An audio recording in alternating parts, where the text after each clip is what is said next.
Hello hi good evening नमस्कार। आज मो पाई बहुत खुशीर दिन थिला। सार माने समस्ते कंग्राचुलेसन जनाते। काली मो पाई गोटे मीटिंग आयोजन होती आम ऑफिस रे। ए मासरे मु भल काम करके देखी बोली समस्ते मत बहुत प्रशंसा कर भल लगुच। कौन कह ऑफिस रे एचडीएफसी जब काम कले फास्ट तो बहुत भल करी थे। तापर किसी दिन डिस्टेंस हो जाता कॉलेज कम टे व्यस्त रोली।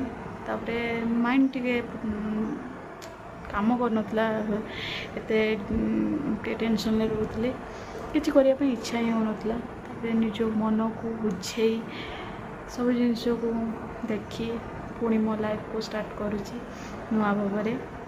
कहीं मुझे बुझिली आजिकल पैसार भैल्यू के